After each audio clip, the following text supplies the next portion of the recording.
দীর্ঘ ৫ বছর পর পেশাদার ফুটবলে ফিরলেন জিনেদিন জিদান। কোথায় ফিরলেন সেটা হয়তো সবারই জানা।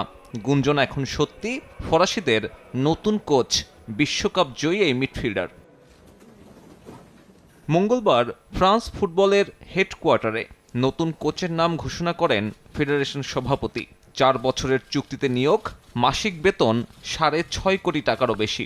২০২৮ ইউরোর পর ২০৩০ বিশ্বকাপে ফরাসিদের ডাগআউট সামলাবেন জিজু।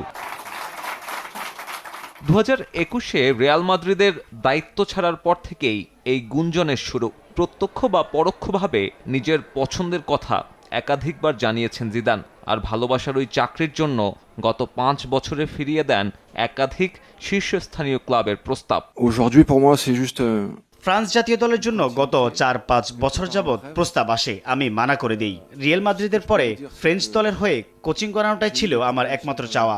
দল যাতে জয়ের ধারা বজায় রাখতে পারে, সেজন্য যা সম্ভব তাই করব। pour reprendre un club et বর্ণাঢ্য ফুটবল ক্যারিয়ার দলীয় বা ব্যক্তিগত অর্জনে অনন্য। ২০০৬ বিশ্বকাপে হেডবাটে বিদায় জানান আন্তর্জাতিক ফুটবলকে। এরপর কোচিংয়ে ফিরেছেন রিয়াল মাদ্রিদের ডাগআউটে। সেখানে ছাড়িয়ে গেছেন নিজের ফুটবলীয় অর্জনকেও। টানা ৩ চ্যাম্পিয়ন্স লিগ সহ মোট ১১ শিরোপা।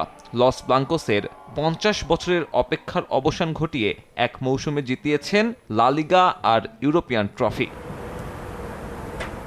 জিদান অধ্যায় শুরুর দিনে ইতি ঘটল দিদিয়ের দেশাম যাত্রার। ফরাসিদের ডাগআউটে দীর্ঘ ১৪ বছর দায়িত্ব পালনের নজির নেই অন্য কারো। বিশ্বকাপেও সর্বোচ্চ ম্যাচে দায়িত্ব পালন কিংবা সর্বোচ্চ বিশ্বকাপ ম্যাচ জয়ের রেকর্ডটাও দেশামের দখলে।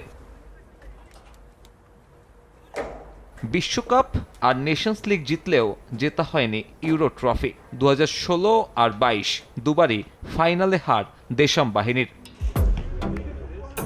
ওই আক্ষেপ মেটাতে পারেন জিদান। ২০২৮-এ ইউরো মিশন দিয়ে তার মেজর টুর্নামেন্টের যাত্রা শুরু। বিধ্বংসী ভয়ঙ্কর ফরাসি স্কোয়াডের সঙ্গে জিজুর কোচিং কম্বিনেশন দেখার অপেক্ষায় গোটা ফুটবল বিশ্ব। সাব্বির মিথুন, সময় সংবাদ।